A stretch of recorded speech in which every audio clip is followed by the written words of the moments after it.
안녕하세요. 조병수 총장입니다. 성경을 쉽고 재밌게 풀어보는 바이블 시간입니다.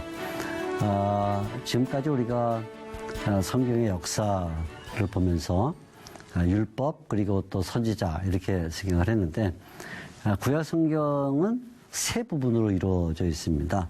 하나는 모세가 기록한 율법 부분, 우리가 잘 아는 대로 창세기, 출애굽기, 레위기, 민수기, 신명기 이렇게 5권으로 되어 있고요.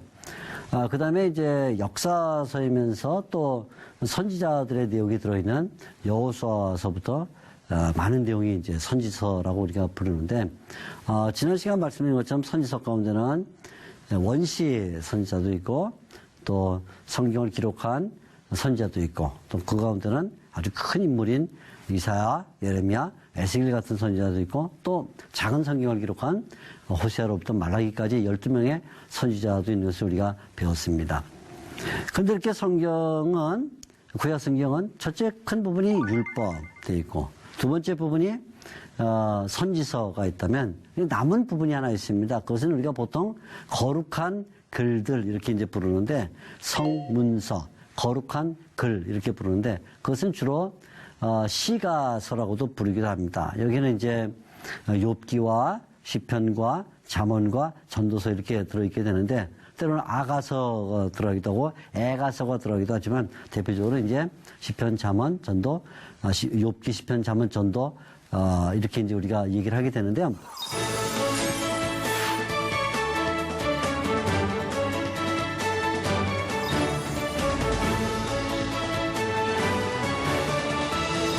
이것은 이제 시가서로서 당시 이스라엘 백성들이 하나님의 율법을 따라 살고, 또 하나님께서 그 율법을 해석해 준 선지자들의 말씀을 듣고 산다면, 그 살아가는 동안에 하나님에 대하여는 어떤 찬양을 드릴 것인가, 또 세상에서는 어떻게 지혜롭게 살 것인가 하는 것을 보여주는 일종의 삶의 지침서 또는 경건의 지침서라 이렇게 볼 수가 있습니다. 그래서 오늘은 이제 주로 이 시가서 또는 성문서에 대하여 이야기를 나눌 텐데요.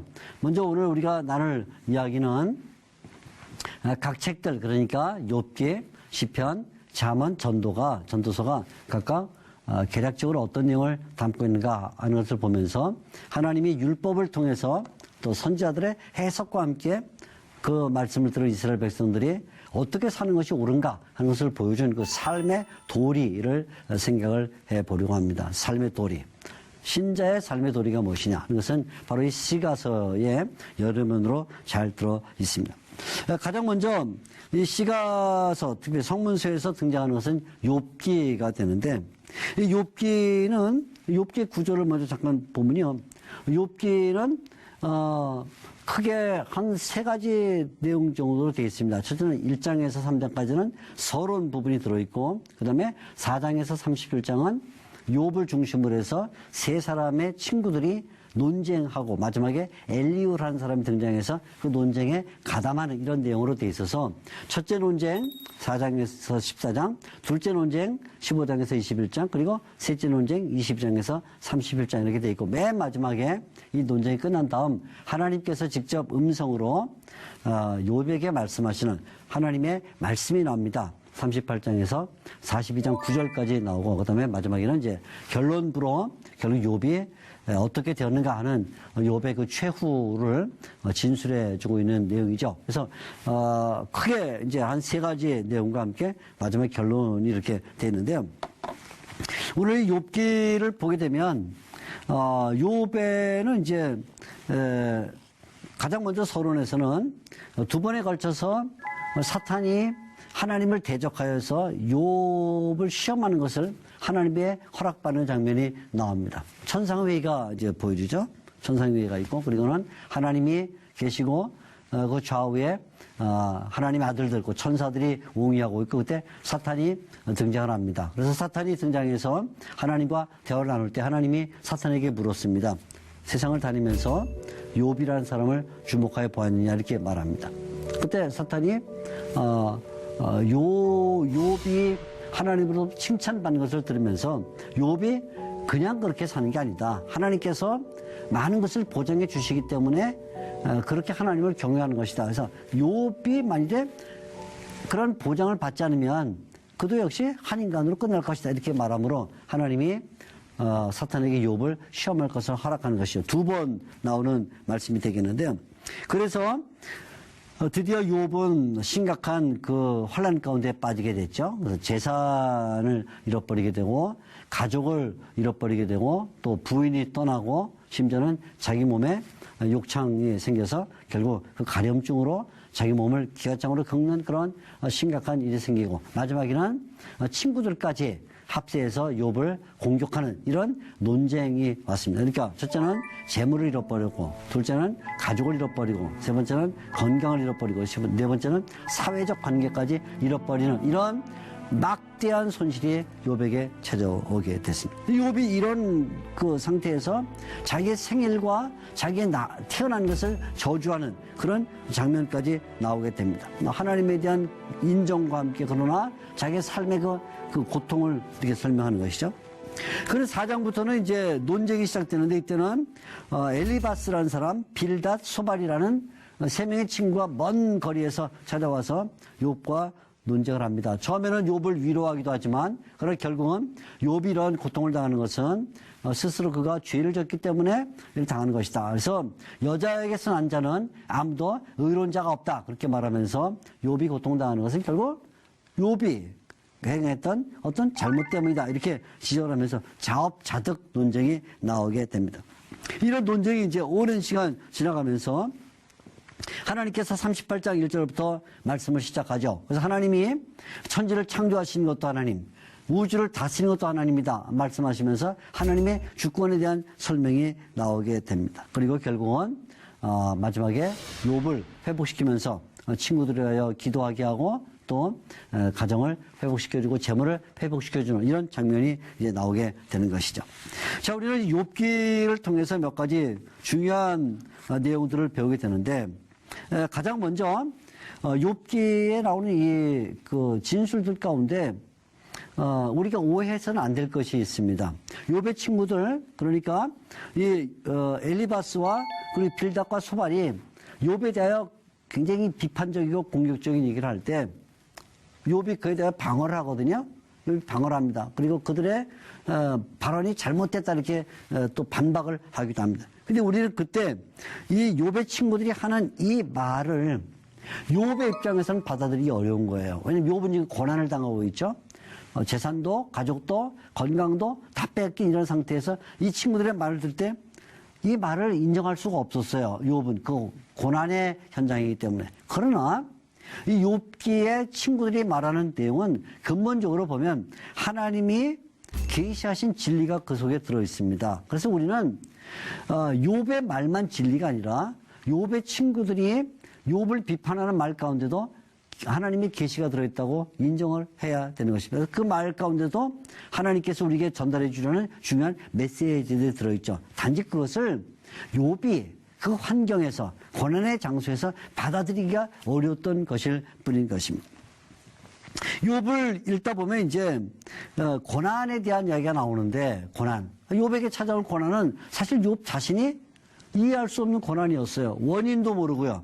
이유도 알 수 없고요. 도대체 왜 내가 재산을 다 잃어버려야 되는지, 왜 내가 가족을 다 상실해야 되는지, 왜 내 몸에 이렇게 건강이 다 이렇게 몰수를 당해야 되는지 그 이유를 알 수가 없었습니다. 왜냐하면 욥 자신은 늘 경건했고 또 하나님이 말씀하신 것처럼 세상에 욥처럼 의로운 자가 없다고 말할 정도로 가족을 잘 돌봤고 자기가 죄악에 빠진 것을 늘 방어했던 그런 인물인데 이런 큰 막대한 인생의 손실이 오고 고난이 오는 것을 욥은 이해할 수가 없었습니다.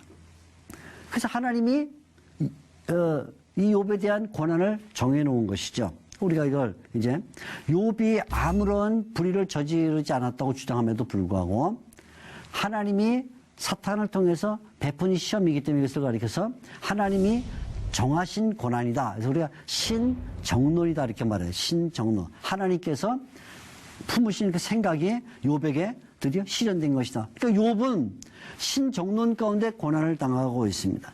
신정론 가운데.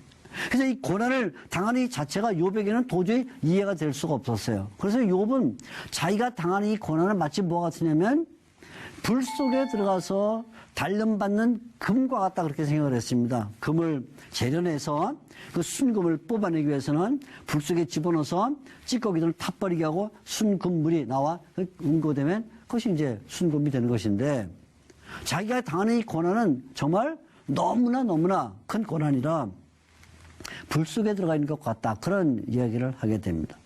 깨달을 수가 없었죠. 도대체 왜 이런 일이 오는지 알 수가 없었습니다.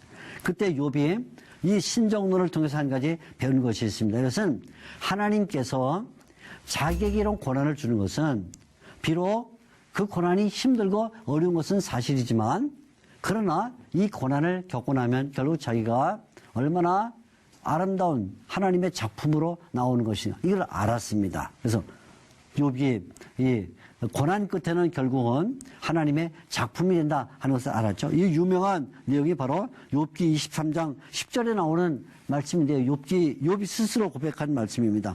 욥기 23장 10절에 보면 그러나 내가 가는 길을 그가 아시나니 그가 나를 단련하신 후에는 내가 순금같이 되어 나오리라 이렇게 말했습니다. 이 말은 뭐냐면 결국 욥은 이 신정론을 통해서 고난이라는 것은 우리가 하나님이 정해놓으신 가운데서 받는 것이고 그러나 이것이 억울할 것도 없고 원망할 것도 없다. 왜? 결국 이 모든 고난을 지나게 되면 우리는 하나님의 작품이 되는 것이다 이렇게 믿은 것이죠. 그리고 그것은 결국 뭐냐?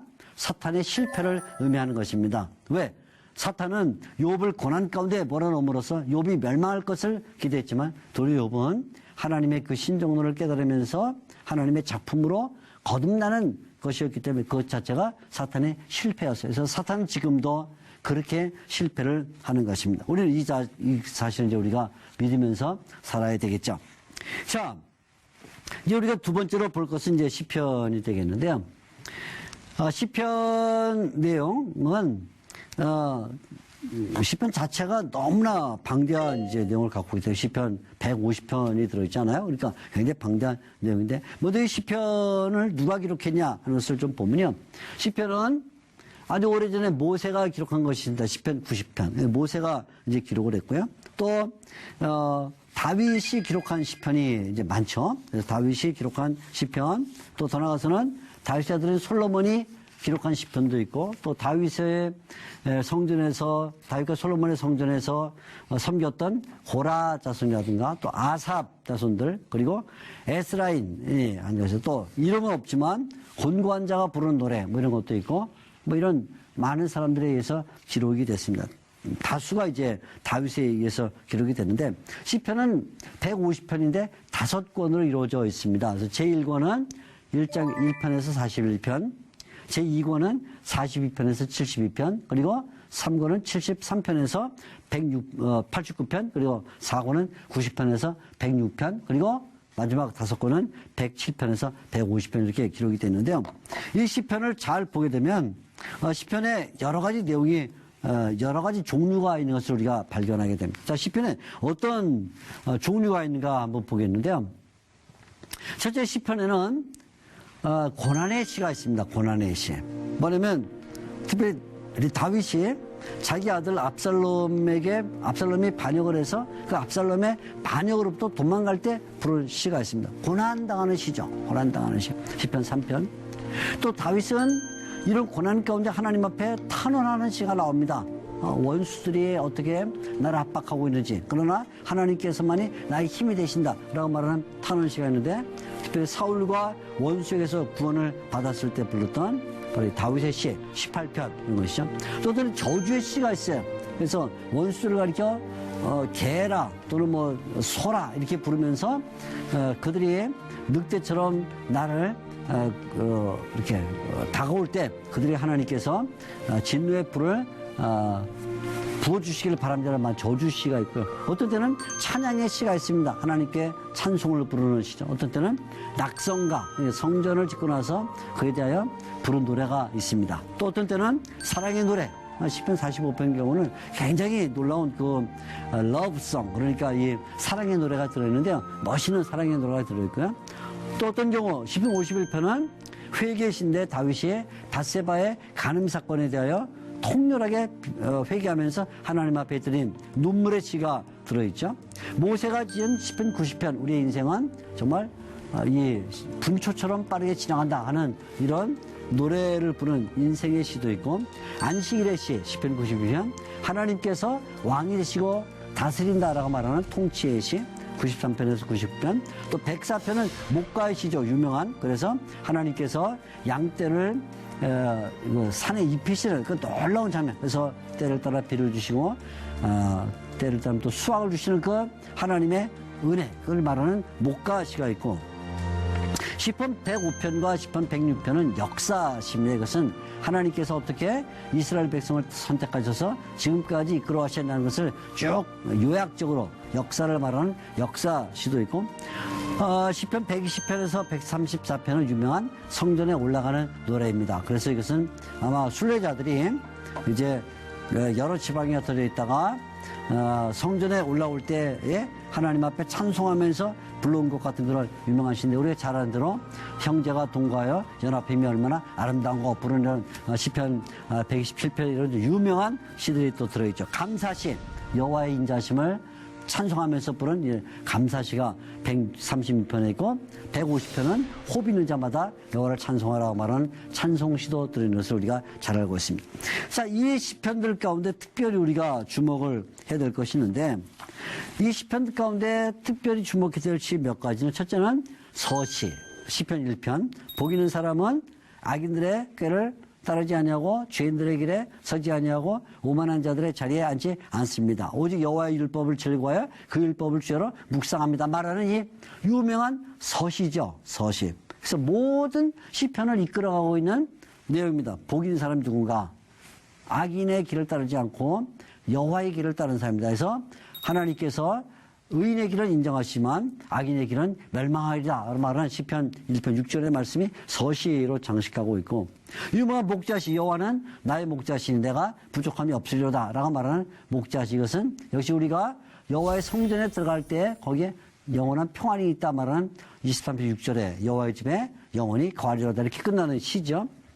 지금 말씀대로 역사시가 있고, 특별히 이 시편에는 메시아시가 들어있습니다. 그래서 메시아시란 이제 예수님이 오실 것을 바라보게 하는 시인데, 그 중에 대표적으로 이제 시편 2편 같은 것이죠. 그래서 시편 2편 7절은 신약 성경에 많이 인용된 유명한 시인데, 내가 여호와의 명령을 전하노라. 여호와께서 내게 이르시되 너는 내 아들이라 오늘 내가 너를 낳았도다. 이것은 유명한 메시아시죠. 그 외에도 다양한 메시아시들이 나오는 것을 볼 수 있습니다. 그 외에 이제 히브리어 알파벳 순으로 된 알파벳이 또 시를 두 개로 연결하고 있는 42편과 43편, 그 다음에 동일한 내용이 두 번 나오는 시도 있어요. 14편과 53편은 똑같은 내용이 두 번 기록이 되어 있습니다.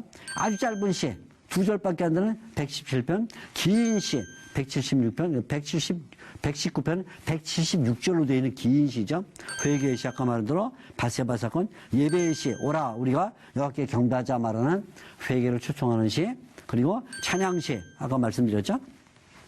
특별히 이 시편들 가운데 신약 성경에 자주 인용된 시들이 있습니다. 그것이 시편 2편, 8편, 22편, 34편, 69편, 110편, 118편 이런 성경들은 구약 성경이지만 신약 성경에 많이 인용이 돼서 신약 기자들이 암송하기를 좋아했던 그런 시입니다. 우리는 이 시편을 통해서 하나님을 찬송하는 것을 배우는, 욥기를 통해서는 고난 가운데 있을 때 내가 작품이 된다 하는 것을 배우는 것이고, 시편을 통해서는 하나님을 어떻게 찬송할 것인가 하는 것을 배우게 됩니다.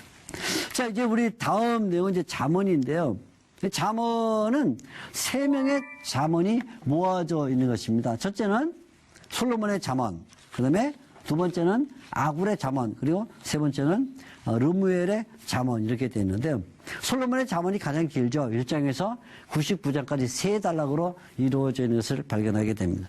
르무엘의 잠언, 아굴의 잠언은 하나님이 우리의 삶을 평균적으로 만들어 주길 바란다 해서 너무 가난하지도 않고 너무 부유하지도 않고 하기를 바라는 이런 그 평균을 말하는 잠언이라면, 르무엘의 잠언은 이제 특별히 여성들이 어떻게 지혜롭게 살 것인가를 말하는 지혜를 우리에게 전달해 주고 있죠. 솔로몬의 잠언은 굉장히 긴데요. 이 솔로몬의 잠언에는 주로 대구법이 많이 나와요. 악인의 길은 이렇고 의인의 길은 이렇다 하는 대구법과 그다음에 다양한 은유가 나오죠.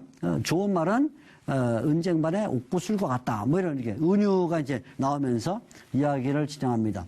근데 잠언의 내용 전체는 결국 뭘 말해주고 있냐면 하나님을 경외하라. 이것이 총 주제라고 볼 수 있습니다. 잠언 1장 7절이 이제 요점을 우리가 보여주는데 여호와를 경외하는 것이 지식의 근본이다. 이렇게 말을. 이 말은 이제 이 잠언에 여러 차례 반복이 되는데 여호와를 경외하는 것이 지식의 근본이다. 또는 여호와를 경외하는 것이 지혜의 근본이다. 이렇게 말을 해줍니다. 여러 차례 이제 반복이 돼요. 그러면서 참 지혜는 뭐냐? 참 지혜란 것은 세속적 지혜가 아니라 하나님을 믿고 하나님을 두려워하는 이 경외할 때 참 지혜가 있다. 이렇게 이야기를 해주고 있습니다. 그래서 우리는 이 지혜를 갖게 되면 가정에서 어떻게 살 것이냐 하는 걸 배운다는 거예요. 남편과 아내 사이에 어떤 관계가 이루어져야 되냐. 화평이 있어야 된다. 그죠? 또 자녀들을 하나님의 말씀으로 가르치는 것이 자녀들의 미래를 보장해 준다. 이런 가정에 대한 이야기. 또 이웃에 대하여는 우리가 늘 여유 있고 넉넉한 삶을 살아야 된다는 이런 지혜를 말해주고 또 부지런함. 특별히 하나님의 성도들이 부지런하게 살아야 된다는 이런 얘기도 들려주면서 잠언은 뭐냐? 특별히 하나님의 성도들이 세상을 사는 동안에 하나님을 경외하면서 가정과 사회와 그리고 자기 자신을 잘 지켜서 하나님의 성도던 품위를 지킬 것을 말해줘. 자, 욥기는 다시 말씀 욥기는 고난 가운데 있을 때 내가 작품이 되고 있다라는 것을 믿어야 되고 시편은 살면서 당하는 여러 가지 환경 가운데서 하나님을 찬송할 것을 말해주고 있고 잠언은 우리가 사는 여러 가지 형편에서 지혜롭게 성도의 품위를 지녀야 될 것을 말해주고 있는 것이죠. 자, 이에 비해서 전도서가 있는데요. 전도서는 참 특이한 성경이죠. 네 부분으로 나눠지는데 먼저 서론 부분, 그래서 헛되다라고 말하는 서론 부분이 있고 그 다음에 1장에서 6장까지 만물의 헛됨을 이제 설명하는 내용과 그 다음에 7장부터 12장까지는 지혜의 말씀을 말하고 결론으로 이렇게 떨어지게 되는데 이 전도서는 처음부터 헛되다 이렇게 말함으로써 우리의 마음속에 어떤 오해를 불러일으킬 수 있습니다. 얼마나 헛되냐? 전도서는 모든 것이 헛되다 그렇게 말하죠. 그래서 헛되고 헛되다. 이게 이제 전도서의 내용인데 모든 것이 헛되다. 그리고 이미 앞에 있었던 것은 지금 있고 또 지금 있는 것은 다음에도 있을 것이다. 과거 앞으로 있을 것은 지금 있고 지금 있는 것은 과거에 있었다. 이렇게 말함으로써 결국은 해 아래에서 모든 것이 다 변화가 없다. 해 아래에서 다 변화가 없다. 이렇게 말하면서 헛되다. 그래서 다 모든 것이 바람을 따라가는 것 같다. 뭐 이런 표현들을 씁니다. 그만큼 이제 헛되다는 표현이 많이 나오는데 여기 이제 뭐가 헛되냐 이렇게 말할 때 먼저 인간이 가지고 있는 지혜가 헛되다. 인간이 가지고 있는 지혜는 어때요? 처음에는 굉장히 총명한 아이처럼 보여도 점점 시간이 들면 다 비슷하게 다 그렇게 되는 것이죠. 지혜란 것이 헛돼요. 희락도 헛되다. 사람이 즐거움을 가지는 것, 그것도 처음에는 즐거워 보이지만 결국 그것도 또 헛되다. 부유함, 아무리 많은 재산을 갖고 있어도 그것도 헛되다. 심지어 우리가 수고하고 애쓰는 것도 헛되다. 그래서 지혜도, 희락도, 부유함도, 수고도 헛되다. 그렇게 말합니다. 그래서 우리에게는 균형 잡힌 삶이 있어야 된다는 게 균형 잡힌 삶. 이렇게 헛된 인생을 살고 있는 동안에 우리가 정말 뭘 추구해야 되냐면 하나님을 경외해야 된다 것이죠. 그래서 이 결론부인 12장 8절에서 14절에는 결국 뭘 말하냐면 하나님을 경외할 것을 말해 주었습니다. 특별히 대표적으로 전도서 3장 10절 이하에는 바로 이 하나님께로 돌아갈 것을 우리에게 말해주고 있어요. 그래서 3장 10절에 보면 하나님이 인생들에게 수고를 주사 애쓰게 하신 것을 내가 보았도다. 하나님이 모든 것을 지으시되 때를 따라 아름답게 하셨고 사람들에게는 영혼을 사모하는 마음을 주셨다. 그러나 하나님이 하신 일의 시종을 사람으로서는 측량할 수 없게 하였다. 그래서 하나님은 창조주라는 거예요. 그래서 13절에 하나님의 선물이다. 또 14절에 하나님께서 행하시는 모든 것은 영원히 있을 것이다. 그래서 하나님에게로 우리가 돌아갈 때만 헛됨에서 벗어날 수 있다 이렇게 말해주죠. 하나님은 수고의 근원이고 하나님은 창조주시고 하나님은 희락의 근원이시고 하나님은 영원하신 분이기 때문에 우리의 모든 삶을 잊어버리지 아니하는 하나님이시기 때문에 우리가 그 하나님께로 돌아갈 때만 이런 헛된 세상에서 벗어날 수가 있다. 이렇게 말해주고 있어요. 그래서 전도서는 많은 말을 가지고 헛된 것을 증명하지만 그러나 그 많은 헛됨을 말함으로써 오히려 잠깐 말하는 것처럼 보이지만 하나님을 찾는 것이 얼마나 존귀한가 하는 것을 보여주죠. 자, 정리합니다. 시편은 욥기는 고난이라는 것은 하나님의 신정론 가운데 이루어져도 그것은 우리가 하나님의 작품이 되는 것이기 때문에 의미가 있다. 시편은 때로는 고난과 또 억울함과 또 범죄와 다양한 환경 가운데서도 우리는 하나님을 찬양하는 삶을 살아야 된다. 잠언은 우리가 주어진 모든 삶의 환경 가운데서 하나님을 경외하는 것이 지혜이기 때문에 그것을 균형 잡힌 삶으로 표현해야 된다. 전도서는 비록 우리 인생이 헛되지만 그러나 하나님을 찾게 되면 그것이 우리에게 의미가 된다 하는 것을 말해줌으로써 이 시가서 성문서는 하나님의 성도들이 이 땅에서 살아야 될 도리를 말해주는 것이죠. 우리 모든 성도님들이 이런 하나님의 말씀을 따라서 품위 있고 또 존귀한 성도로 세상을 살아가야 될 것이라고 믿습니다. 오늘도 시청해주신 여러분께 감사를 드립니다. 다음 시간에 또 뵙겠습니다. 감사합니다.